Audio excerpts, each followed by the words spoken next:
All right, let's get rolling. It is Wednesday, March 25th. Is it the last Wednesday of March? It is the last Wednesday of March. Look at that. Bam. Another one. Marching forward. Man, marching forward. And here we're going to get a little April showers. Oh, yeah. Next week. Yeah. Perfect timing. Let's see. Our mission here at South Bay Grading is to take 100 contractors to 10 million in annual revenue by 2035. Let's see. Questions and answers with Sean Dean. Habits or routines that have had the biggest impact on your effectiveness as a CEO? I think that I learned a long time ago that the key to being successful is proper delegation. It's easy to become the bottleneck in your organization where every decision you feel that it's your decision, you have to make it, and therefore the job, the business, whatever it is you're involved in, gets bogged down to the speed of your ability to make decisions and react to things. And it's definitely going to be the biggest issue that you'll have is if you can't give up some control, then you're going to be stuck doing it all, and then you will burn out or you will reach capacity and you won't be able to get any further down the road. That doesn't mean just delegate and walk away. You gotta, trust but verify, as Aaron will talk about a little later. But yeah, for me, I think it was my time at Granite where I really learned this.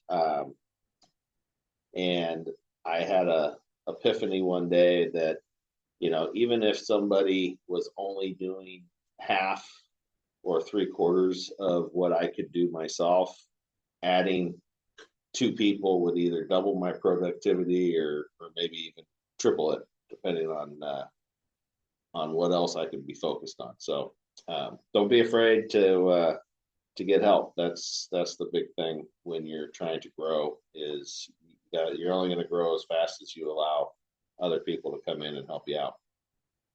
Don't fall prey to key man syndrome. Key man. It's actually what this week's chapter of the book is about, too. It was. Yeah. Let's see, what are we doing? Estimating stats. So we are up to just shy of 20 million. We've got 3 projects awarded in the last couple of weeks. So we are off to a decent start for our 2026 goals.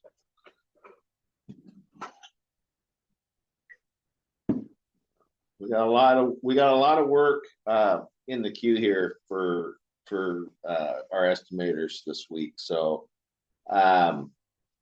one that I really wanted to highlight is we've got a Clark Colony project down in Arroyo Seco. It's a couple $1 million worth of work. It is a stream and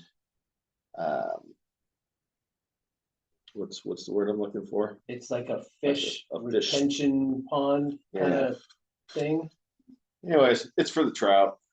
Lots of rebar on that, Alfonso. A lot of rebar. Yeah. Grandview Terraces is another project that looks promising. It's a 75 lot subdivision in San Carlos. So we will be sending out bid invites on all of these projects. If you want more information or you want to make sure you're on the list, contact Sandy at southbaygrading.com.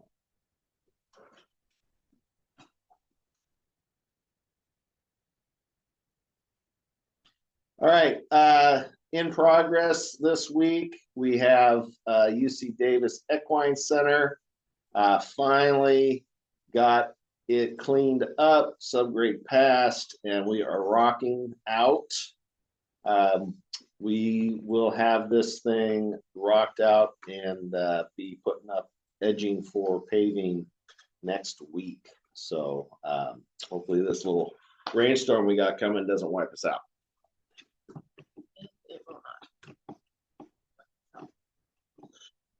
All right, Mr. Hosmer. All right. Trust but verify. Trust but verify. You guys probably heard this before. So in general, I trust my team. I trust their talent, their intentions, and their expertise. I trust that when they say something is on track, they believe it, but belief is not the same as evidence. And in projects, belief without verification is how deadlines quietly die, budgets slightly or silently bleed, and quality slowly erodes. So I verify, not because I doubt people, but because I respect the stakes. I verify the scope creep hides in optimistic updates, risks disguise themselves as minor issues, and assumptions multiply when left unchecked. A quick check-in, a demo, a metric, a walkthrough. These aren't acts of micromanagement, they're acts of leadership. They're how I protect the team from consequences of our own blind spots. Trust without blind verification is hope wearing a suit. Verification without trust is tyranny. The duty of a great project manager is to hold both in balance, to give people the space to own their work while never abandoning the responsibility to know the true state of the project. At the end of the day, the stakeholders don't pay us to be optimistic. They pay us to deliver, and the only way to deliver consistently is to trust the hearts and hands of our teams and then quietly, relentlessly verify the results. So that's what I've been thinking about this week. Very well put. A specific example of this is I'm like some things that we all may think are obvious are not obvious to others. So simple tasks sometimes need to be described and maybe even have the subordinate describe back to you what they're going to do. May seem kind of nitpicky, but I've realized a couple things happened this week, and I was like, man, I thought that was obvious, but it was not obvious. So yeah, it's described sometimes as the communication loop. Yeah. Or the discussion loop. It's say it, have them tell you what they heard, not necessarily what you said, but what did you hear? And then you'd be amazed at how vastly different your expressed words may be translated in somebody's mind. Right. The other thing that we do a lot of is just simple, pictures worth 1,000 words, right? So marked up drawings, highlighted notes or specs, just anything that helps somebody to see it and understand it, versus just telling somebody something and then expecting that their brain's going to somehow paint this magical picture in their head of exactly what you're trying to describe. So, but communication, always the key. Using the definition of done is a big one too, to give people, okay, this is what the finish line looks like, and then this is how I think you're gonna want to get there, and that usually is enough info. But if they don't know what the definition of done is, then they're gonna end up in all kinds of finish. Yeah. Little side streets. Never know.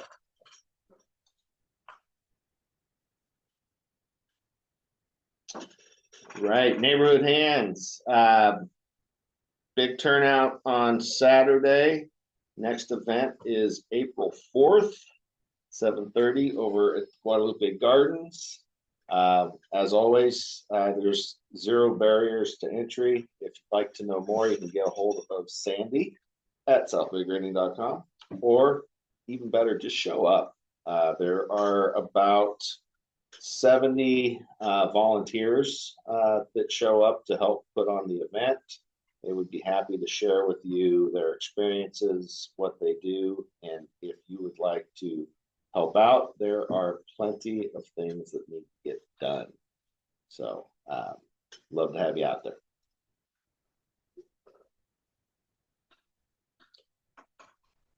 Quality is remembered long after price is forgotten. Yeah, that's for sure. But boy, I tell you, that price sometimes, it's a real stickler.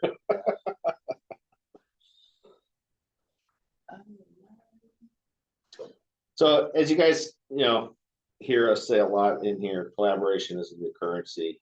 Brandon Dawson, uh, I truly believe that we will accomplish much larger and bigger things when we work together than when we work in a silo. Being able to tap into each other's strengths and just look at problems through multiple lenses is a huge benefit to everybody involved. It's easy to get in your own space and kind of hone in and only see what you're seeing.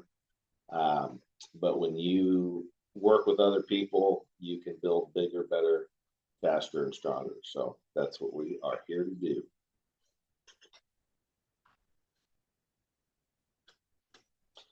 All right, book club. We are in chapter 2 of the Dichotomy of Leadership.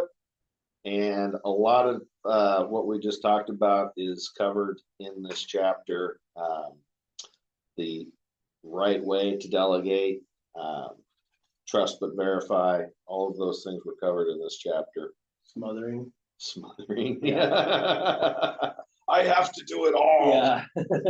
So if you guys are interested in joining, get a hold of Sandy. She will get you the link. And if you're like me, I don't read books. I listen to books. It's a lot of hours spent driving, most of us. So it's a good way to enrich your mind, work on yourself while you are traveling.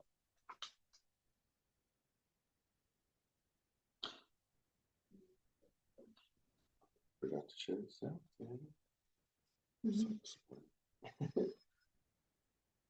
All right, guys, remember, shit gets hard, but keep pushing, don't quit. The only way you fail is if you quit, give up, but every day is a new day. Every day brings new opportunities, and as long as you stay focused on your goals, moving towards them, you will never fail. Might have some setbacks, but that's not a failure. So once again, thanks for joining us this beautiful Wednesday morning.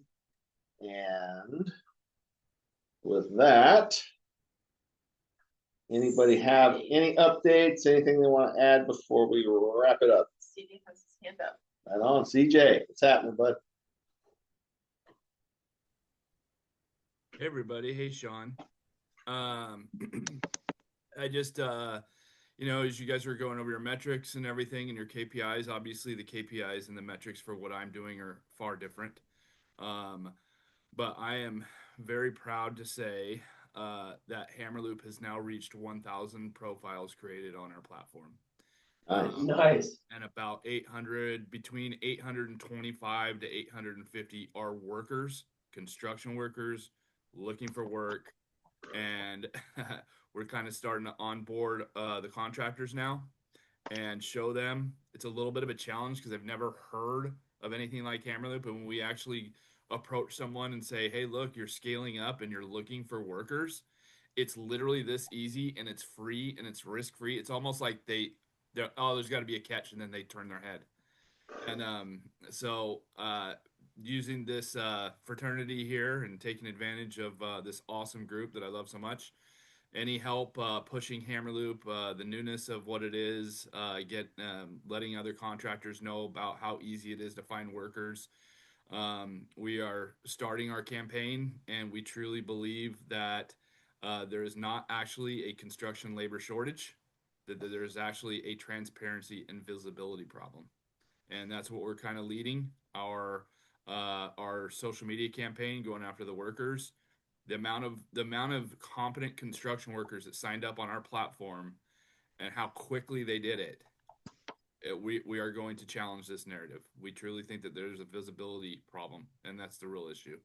So anyways, very proud to announce that we have hit our milestone, our goal of 1,000 profiles created. And thank you for letting me share that with you and coming in and gaining the inspiration that I get to do every so often on these calls. Awesome, man. Thank you for sharing, and congratulations. It's a big deal. Now to 100,000. That's pretty impressive, though. 825 Yeah. people all looking for work. And the cool thing about Hammerloop is you can find people in the area that the job is located, so you're not dealing with the 2-hour commutes. Yeah. Which is a benefit for everybody. So awesome. All right, guys. I appreciate everybody jumping in, and we'll see you next week.